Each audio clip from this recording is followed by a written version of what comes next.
Good day, everybody. This is the Rethink conversation number 5, and here we have Israel and myself, Raheem. Hey guys. Israel is the chief creative of Ideas Creative Inc. I think you know that by now. Yes, just to reiterate, every time to refresh the memory. To just keep putting it back in people's heads. I am also an employee of Israel's.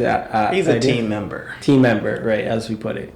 So today we're going to be talking about brands, branding, and situations in which brands values and a brand's actions don't necessarily coordinate. Yeah, like situations where sometimes they hit the mark, sometimes they miss the mark royally. Yeah. Brands come in all shapes and sizes, from big corporations to small businesses to individuals, especially now in the rise of the influencer economy, the rise of, vloggers and bloggers online, from tech bloggers to lifestyle bloggers, etc. Like, brands can take on so many different shapes and sizes. It's an ever shifting target to see what a brand is nowadays. Yeah, and I think you had a story, a recent story that you had told me. Yeah. But I think as you said, it's about situations where a mom who's a blogger, got caught doing something less than savory. Less than savory. It's not along that line of unsavory, but a mom blogger, Jordan Cheyenne, recently, she lifestyle blogger. She's been on YouTube for like 2013. Has about 500,000 subscribers. Well, had about 500,000 subscribers.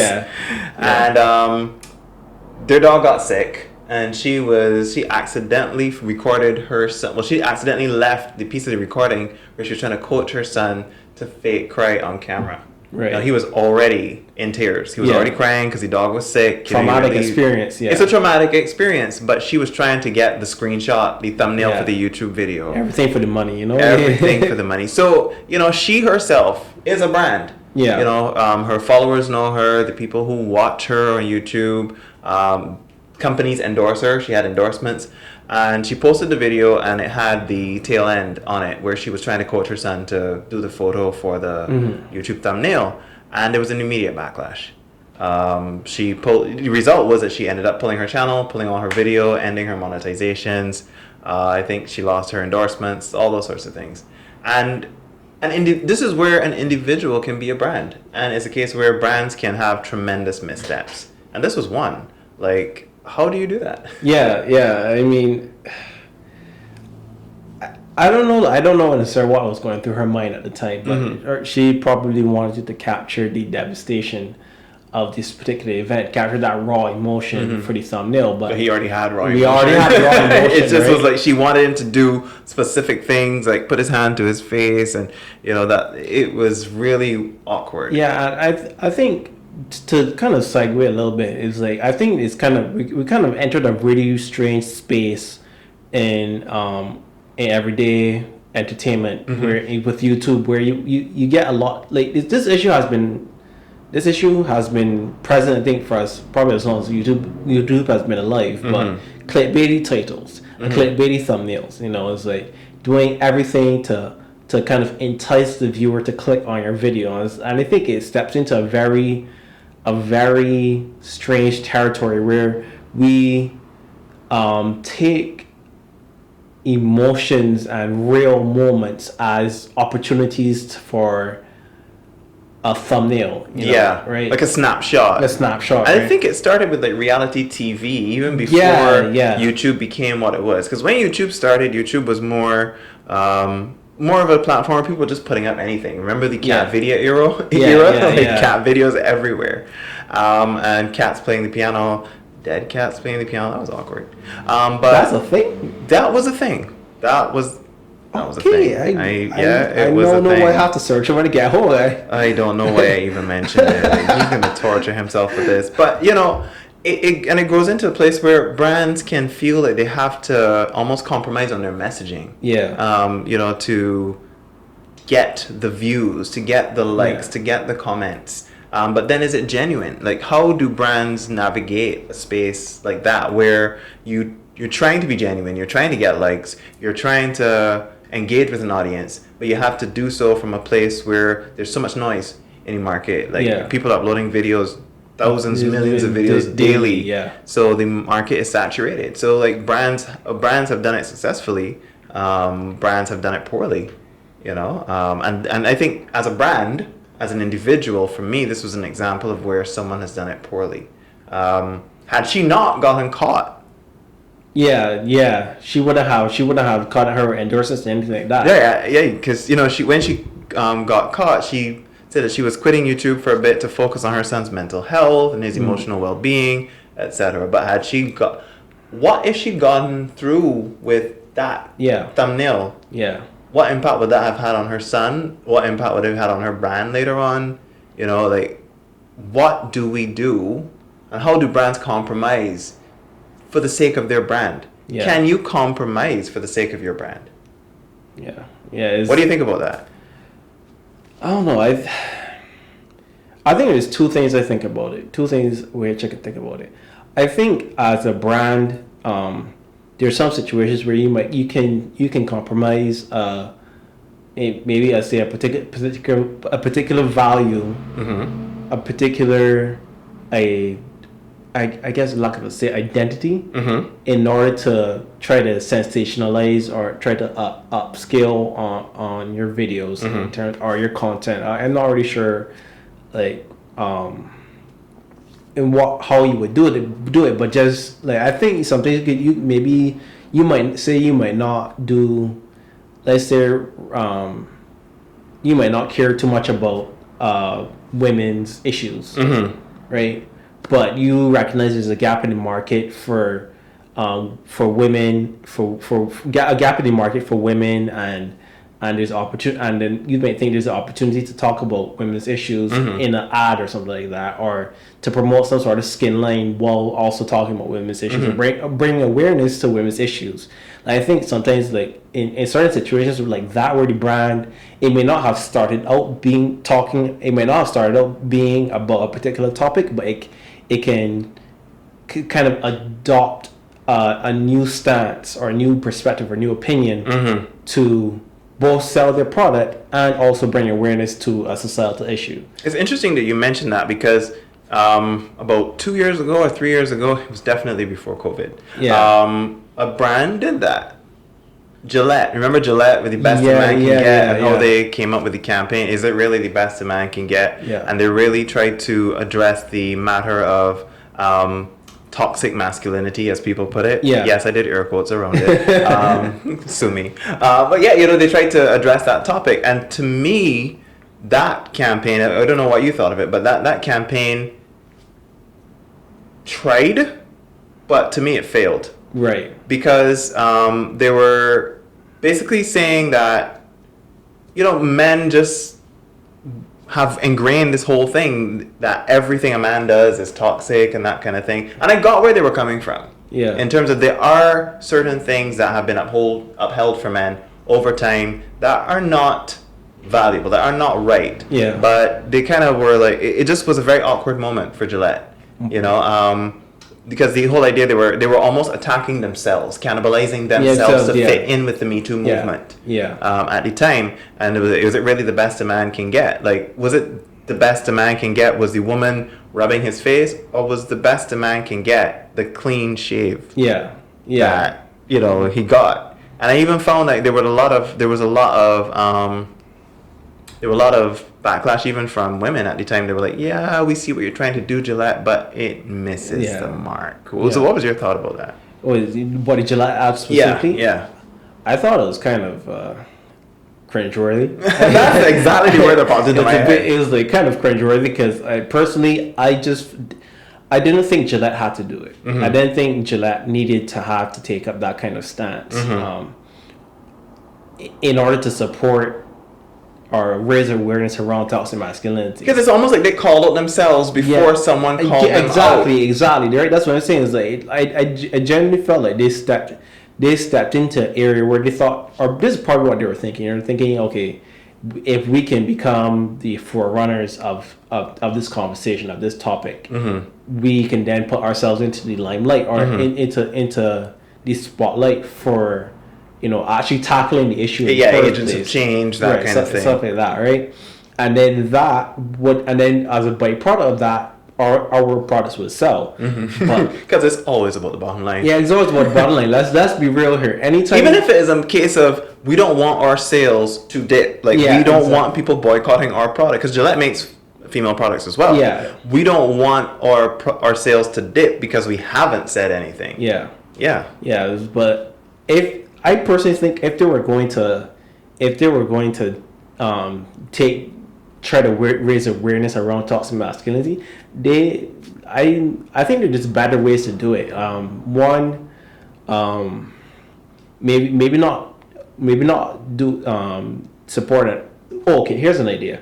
What they could do is maybe they set up a forum or they set up some sort of event for people to come and discuss to discuss the areas of masculinity and what areas are toxic and what areas are positive. In right? their defense, there was a website. I believe the okay. website people were submitting videos about their ideas about how they were doing change, how they were making change, how certain concepts had affected them and impacted their lives. Right. And whatnot. So there was a website where they had more about the campaign that they were running. They definitely was trying to encourage a deeper conversation.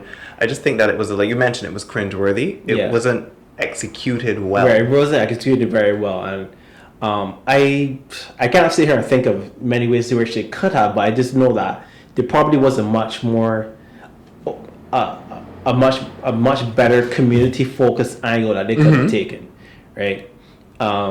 Maybe quietly talking to their quietly, community. yeah. Trying to engage people on a more human level rather right. than go so big with it. Yeah, exactly. Because that's kind of one of the dangers that can happen. If you go big with something, and again, kudos to them for taking the swing. Yeah, it's song a miss, but yeah, it was a bit of a mess. But kudos, here we are, two men sitting and talking about this. But they for kind of me, hit their own knee on the way out too. they kind of did a bit of a crippling thing there. Yeah. But it's a case of you can do it, but you have to do it well. And it's a case where if you try, it can come off as virtue signaling. Yes. Rather than, hey, we're tackling this, if you're not careful. Yeah. I think a lot of brands have to have an internal conversation first. Right. Like, look at the issue and examine yourself first on the issue and say, well, okay, how are we doing in light of this issue? Yeah. How are we doing in the face of this issue? And then take a look at, well, what do we need to change first? So that when we come out with a message like this, is this really the best a man can get? People can look back and say, well, over the last 6 months, over the last year, Gillette has really been making changes, and we've been seeing some subtle changes on the ground. We've been seeing changes in packaging. We've been seeing changes in, maybe smaller ads, not necessarily some big campaign, because that way it is grounded and rooted in something. Yeah. That kind of thing. Yeah, going back to what you first said, you asked me a question about what I think about when brands should brands compromise their values or something like that, right? Can brands stay true to themselves through compromise? Through compromise, Kind right. of something like that. All right. I thought two things about it. The second thing I think about it is this is more from a consumer perspective, but I personally think sometimes we put too much expectations on brands. Okay. Put too much expectations on brands to appear human, right?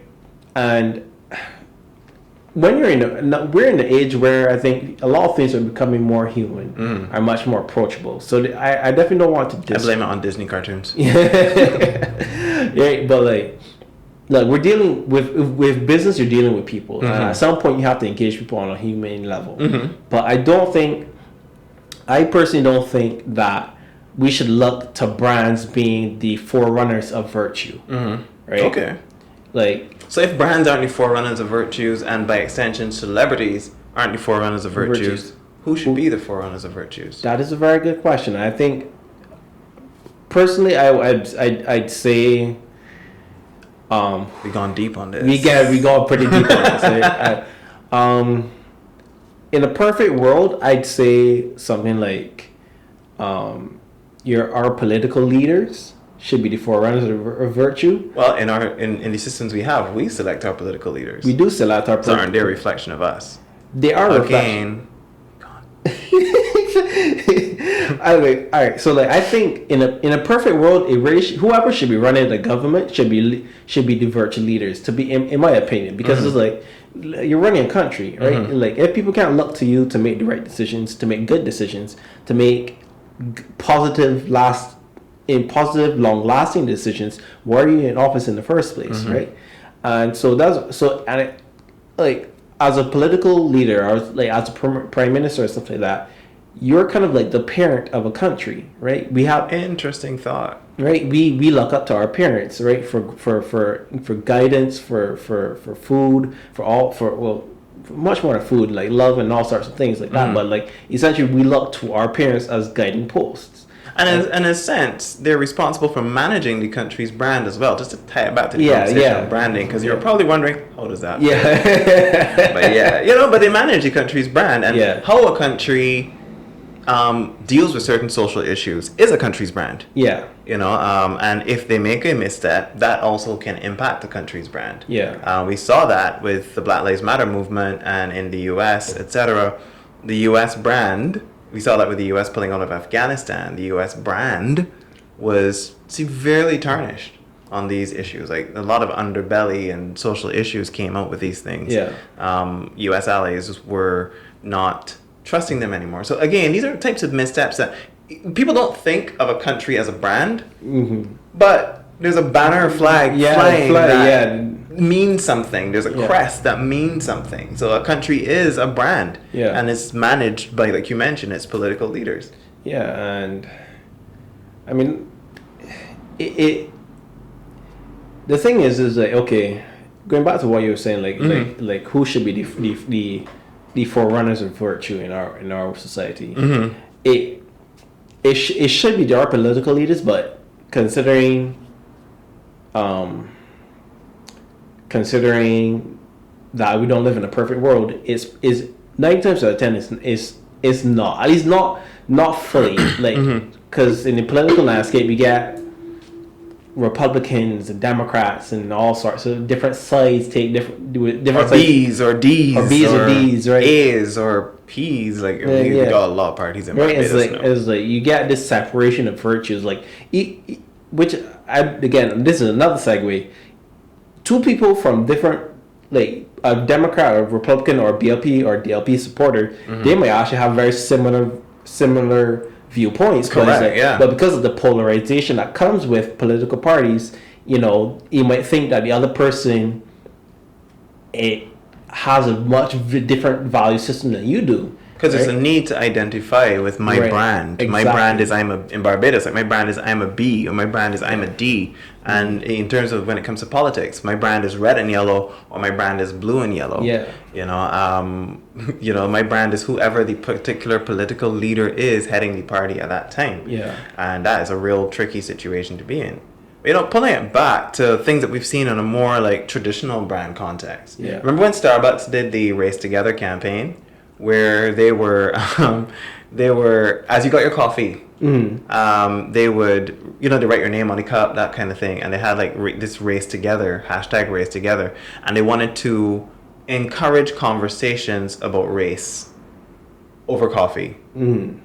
And that also fell tremendously flat, because people were saying you're reducing race issues to a cup of coffee, or like the couple of minutes that I spend in front of the barista who's mixing my coffee. Like you just don't. You're tone deaf. I also like to say they're commercializing conversations about racism. Interesting. There's another thing where this ties back to what I was talking about, where people are getting very personal with how they take thumbnail photos. To illustrate, to give context, is like you might see your favorite YouTubers doing a breakup video, right? Yeah, like we're breaking up. It's like, I'm leaving you too. All right, I'm leaving too. Yeah. Oh no, that I could talk a whole another 30 minutes just about that alone. What Pandora's box was just open? About that alone, all right. But just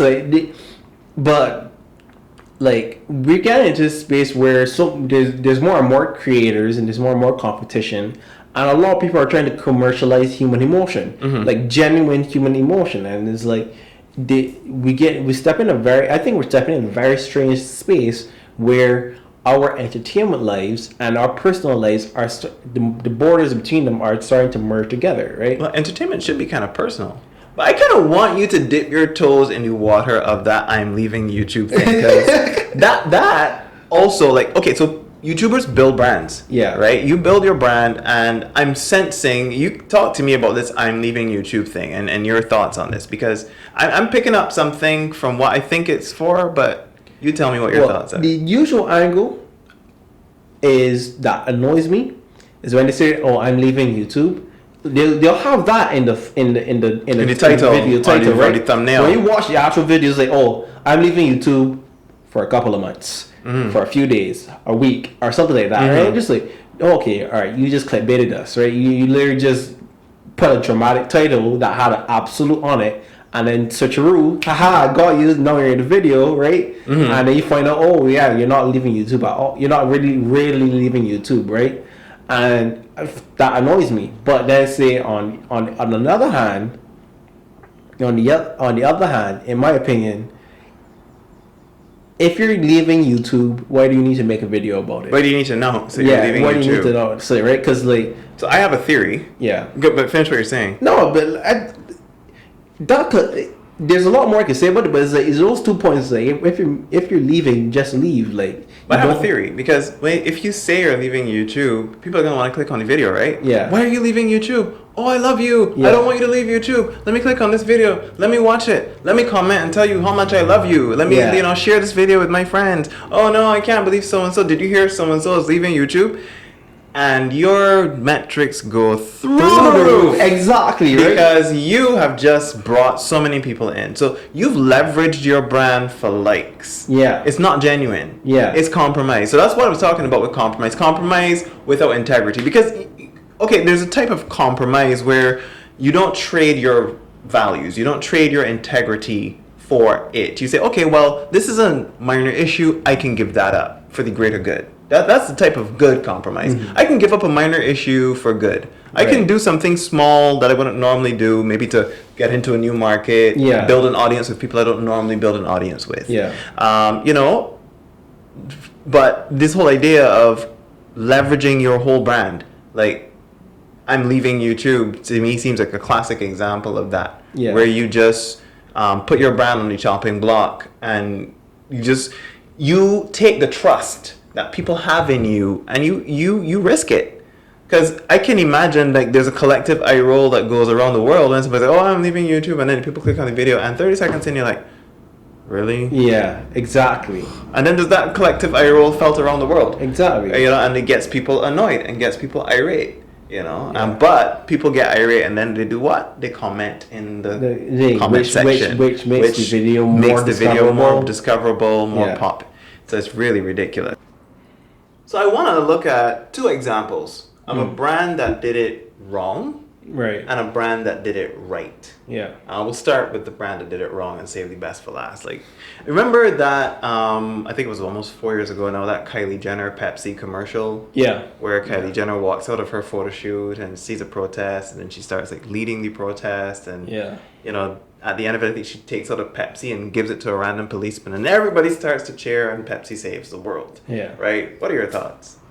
I don't remember the ad too well, but from what I can remember, I think it felt a bit tone deaf, a bit, mainly because I think the reason Kylie Jenner would be in the video isn't because she is seen as some sort of pariah for the actual issue being addressed. Is more like she's famous. So it's like if she's famous and if she's in this ad, it's going to get views, which it did, right? And I just don't think I don't think the video was able to be taken seriously. Yeah. Because of that fact. Yeah, like 2017, we had issues where there were issues with the black population in the U.S. and the minority populations in the U.S. and the police. And it's like, Pepsi's probably sitting in their boardroom saying, who are we going to pick that can be a great example Yeah. of race issues. Kylie Jenner. Yeah. You know, it's like, how do you make this Yeah, how do you association? make this You know, association? one of the things that is interesting, somebody in their comment said, I find it amazing how they manage to offend so many different groups of people and yet say absolutely nothing at the same time. And you know, while their comment is hilarious, it just goes to show how vacuous, how empty it was. this kind of virtue signaling from brands can be. Yeah, exactly. You know, I love Pepsi. I prefer Pepsi to Coke, actually. No, it has a okay. sweeter taste. It's I think it is not as acidic as Pepsi in your mouth. Probably both still horrible for your health, right? Yeah. But I like Pepsi better. But when I saw it, I was like, oh no, I'm gonna be drinking Coke for another couple of months. Coke is another issue, another transgressor of these issues. Oh, yeah, but I won't get into that. Yeah. But you know, it's empty, and that comment I think summarizes it all. Because when brands compromise on their values to virtue signal, to feel like they're connecting to an issue, like brands get put in a position, or they put themselves in the position where they feel like, we have to say something about this issue. This issue is so big. We have to say something. Some of them are well-meaning. Some of them are like, we're doing it for the likes, guys. Yeah. You know, or, you know, some of them feel like pressure, because there's a real pressure for brands to appear woke. There's a real pressure for brands to declare what side of the issue they fall on, whether you are an individual brand, whether you are a small brand, a large corporation. Yeah. There's a lot of pressure to there declare I'm on this side or I'm on that side of the issue. Which is why I brought up. I feel like we put too much pressure on brands to do this. But all right, let's take this context in the real world. If political leaders aren't really gonna do it, sorry, no, I take that wrong. Political leaders do take moral stance, but they take stands. They take stands, but like dressed up morally. But you know, that's a whole other kind of fish, right? Right, but. I get it. I get why we put pressure on brands. I don't think it's necessarily fair, but I get why there's pressure on brands, because brands are what we interface with most in our daily lives, right? So, like 24/7, you're probably interacting with some branded product at least. Yeah, like a T-shirt or shoes or a drink, your cell phone, stuff like that. Exactly. Right. Yeah. Yeah, but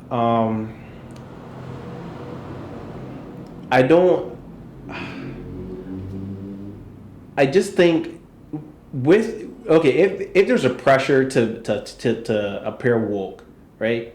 And brands feel that pressure, and they feel the need to answer those questions. I think brands need to take as much time as they really need to take in the decision making process to produce content or to produce an ad or some sort of promotion that genuinely captures the heart of the issue, like genuinely captures the heart of the issue without appearing opportunistic. Yes. Yeah, that's a good point. It's a case of take a step back and say, well, what are our values? Yeah. What is our stance on this position? Because there's a race to be first on these issues, a race to say something first. Yeah. A brand doesn't have to be first in the conversation. Yeah. They just have to have something relevant to say. Yeah. And that's a critical point. It's not about being first, because and Apple does this in a total segue in terms of like product developments, etc. Other brands like Samsung, etc., Android brands, they do things for years, like, and then 5 years later, Apple is like, hey, how you doing? we did this, and everybody's like, Android had this for 5 years, but the way Apple does it is in a very Apple way. Yeah, they do it the very way well. Apple does it, they do it very well, very expertly, very well thought out, very well researched. And yes, I have an iPhone and an iMac and a MacBook Pro and an iPad. We may be biased here. I maybe slightly biased. Yeah. But I don't think anyone can take that away from Apple when they Yeah. see the level of work that Apple puts in. Yeah. And so when they come out and they say something, it hits the mark. Generally speaking, there have been times when they've had to walk back things too. But, you know, so this is a classic example of a brand not getting it right. Yeah. Just doing it, and as much as their intentions may have been well, Falling flat. falling really, really flat. There there's a situation where I think there was a situation where a brand did do took a moral stance in a right way. I don't know if it was even intentional, but like I remember It was intentional. What's the Kaepernick guy? Colin Kaepernick. Colin Kaepernick, right? Uh-huh. He got a sponsorship from Nike or something like that, right? And I think there's this whole I don't remember much about it, but I do remember Nike backing him in some capacity. So Colin Kaepernick, he took Kaepernick. I hope I'm saying it correct, but Colin Kaepernick, he took a knee during the national anthem. For when it was playing at the opening of the NFL game, and a lot of people came down on him. You know, I don't remember how the team responded. I think it wasn't the NFL did not respond very well. But Nike was like, hey. Yeah, we appreciate your stance. We appreciate you willing to stand up. We appreciate you willing to just say something, to represent. You embody the values that we represent as a brand. Yeah, and that was a good way to do it. It really was, because there was even I think it was a small part of social media where people were saying they were going to boycott Nike because of what thing, and Nike literally responded like, all right, go ahead. Because it's so funny. People started burning their Nike products, burning their shoes, burning their socks. But for you to burn your Nike products, you have to buy it first. Like, make your pockets richer, man. Like, go right ahead. Go buy it. Go burn it. We don't care what you do when it leaves our store. Exactly. Just make sure the money clear off your credit. Exactly. You know, like we'll take your money for your protest. Go right ahead. If you want to protest, fine. You're really wasting your money. You know, and that movement didn't last very long in terms of people doing that crap, because people realize, it's foolish, right? But like, doesn't make sense. But mind you, Nike got the better end of that deal. Obviously. Right? Nike is Nike, though. Exactly. Right? Like, that's the only way you can put it. Nike is Nike. Yeah. Right? And so it's like, they didn't, that controversy just helped Nike's cause more than it.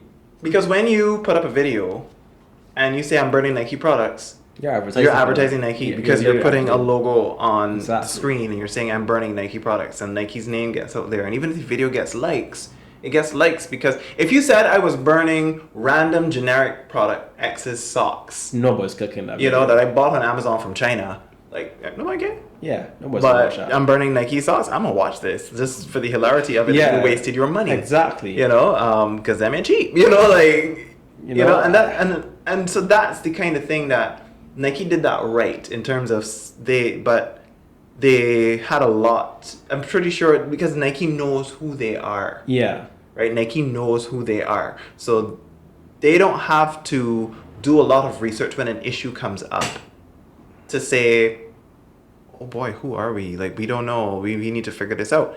And that's a key point too. Like, brands should really take the time, especially in the world we're in, where so much can happen so quickly. So much can happen on social media. Stories develop so quickly in the rapid news cycle that we have. In the short attention spans that people have. Take the time as a brand to know who you are before an issue develops. Yeah. Put in that work to really identify yourself before an issue comes up. Because then when an issue comes up, you might realize, I don't need to speak on this. I can keep silent. Exactly. Because sometimes a brand keeping silent is far more powerful than them opening their mouths. Sometimes a brand keeping silent is far more effective for their public image than opening your mouth and saying something stupid. You know, like when you do that, it's like everybody, and especially if you open your mouth and you say something that is untrue, that does not line up with your history. Yeah. We see it happen all the time. Hartley Sawyer from The Flash, I thought he was unjustly done. Where he played the elongated man on The Flash. And when this whole thing of race started coming up with Black Lives Matter, etc., people started digging into celebrity social media. And Hartley Sawyer had said some things in the past, like way back, like 2013, 2014, on his social media that he had since apologized for. And I think he even started to take down videos. And it seemed pretty genuine. People turned their back on Hartley Sawyer, his own castmates. He was fired from the show, all that on the CW, all that sort of stuff. And I thought that was unjust because here we are 7 years later. Well, it was 7 years later at the time. He said things that weren't appropriate 8 years ago or 6 years ago or 7 years ago. But now he's being dropped from the show that he was in, not at the time when he said those things, mind you. Those were said before he was even on the show. Yeah. And he was being castigated for it, put down for it by his castmates, by the CW itself. And that's wrong.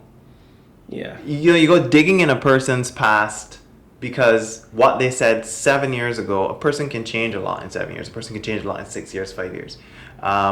And you go digging into past for it. Yeah. That's kind of wrong. Yeah, cancel culture is toxic. But brands, however, need to be careful. Yeah. Because if you're going to come out with a message, so Hardy Star didn't come out and say, oh, this thing is bad, and then you see the video saying earlier that, he said it was good. But brands need to be careful, because if you know that you may have had an issue, you're not sure where you can stand on a topic, do your research internally first and make sure that you are secure in your position. Or if you have said something that was contrary to the current prevailing position that you want to hold, you have to go through like a change management process where you look and you say, we thought this before, and we realize in light of current issues, something like that. We realize in light of current issues that our stance was wrong. So these are the things that we're doing to make that right. Help us do it. And I think that's where Gillette was trying to come from. Yeah, but it just did not hit the mark. Fell short. Did not hit the mark. Yeah. But another brand that did this successfully, I guess we can end with this, was Dove. Oh, okay. Dove, so especially in the light of the imagery of females in the media, in print, in fashion, etc. The fashion world is in such a way that literally, I think it was an Israeli model, she died because a good few years ago, because she was like 80 pounds. Whoa. Yeah, because the image that they were being forced to uphold, I know Tyra Banks was very, very aggressive against it. She actually came out saying that she was actually targeted, saying that she was too fat as a model. And I was like, Tyra Banks? Good Lord. What? Well, okay. Yeah, and there was an Israeli model that she died. She was starving herself, and models are put under a lot of pressure. Yeah. So Dove has the tagline, or has had the tagline, love the skin you're in. So Dove actually did a campaign where they were showing various people, various women and I don't think it was just women either, but various people in their own skin, without makeup, just being naturally who they are and loving the skin they were in. So Dove already had a track record of encouraging people to love the skin they're in, take care of their skin, take care of their body, that self-care. So when they did that campaign, it was like a natural extension of they were the right brand to respond to the issue of, hey, we need to correct these images that are shown in the fashion, in the photography industry, etc. And Dove was the right brand to do it, and they did a very, very good job. That campaign, I thought, was a resounding success. Right. So it's like brands just need to be careful. You don't have to speak up. You don't have to say something. And I know, like, there are moments where people pressure brands and people pressure individuals to you have to speak up on this matter. When there was when Black Lives Matter first came onto the scene in 2020, etc. With the George Floyd incident, I felt the pressure of people saying, you have a platform, you're a business owner, you need to say something. Yeah. And it wasn't necessarily that people were telling me that. It's just that was the prevailing conversation, that as a business owner, you have a responsibility. You have you are supposed to say something. Yeah.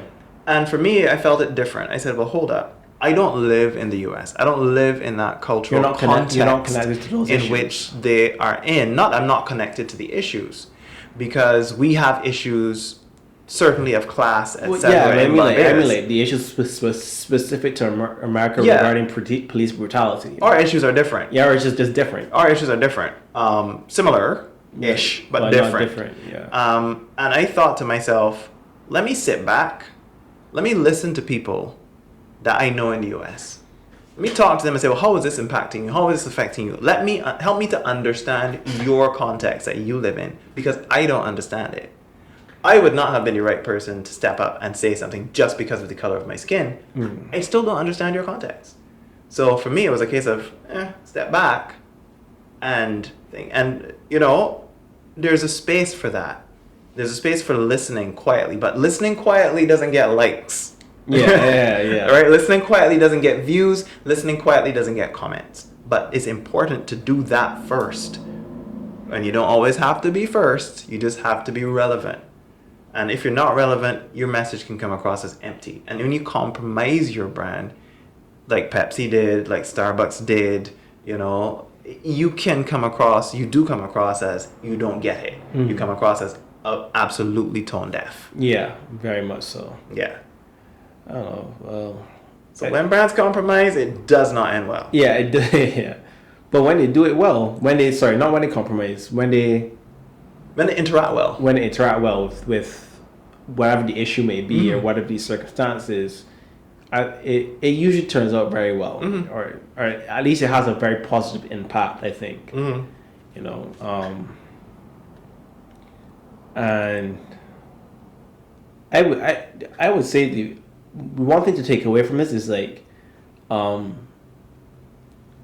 if you're a brand or if you're an influencer or anything like that, the pressure you should feel isn't to say something, is to say something genuine. Yes, to be genuine. Not genuine. even say something genuine, to be genuine. Right? The pressure should be on you to be genuine, not just saying something for saying something. Truly understand the issue and truly be genuine. And if you do that, you're going to figure out, if you're genuine and you understand the issue, you're going to figure out what the right response for you is. Right. Whether it is to speak up or whether it's to shut up. Yeah. You know, it's as simple as that. Yeah. So I don't think there's much more to say on this topic as of right now. No. Yeah. But we're interested to hear what you have to say on this topic. Should brands compromise to get likes? Should brands compromise to push their message forward? You know, should brands compromise to, seem relevant in the face of a problem? It's a really interesting conversation, and we'd love to hear what you have to say in the comments. So let us know your thoughts. Yeah. And that's it for this episode of Rethink Conversation, and we look forward to seeing you in the next one. Remember to like, comment and subscribe. All right. Peace.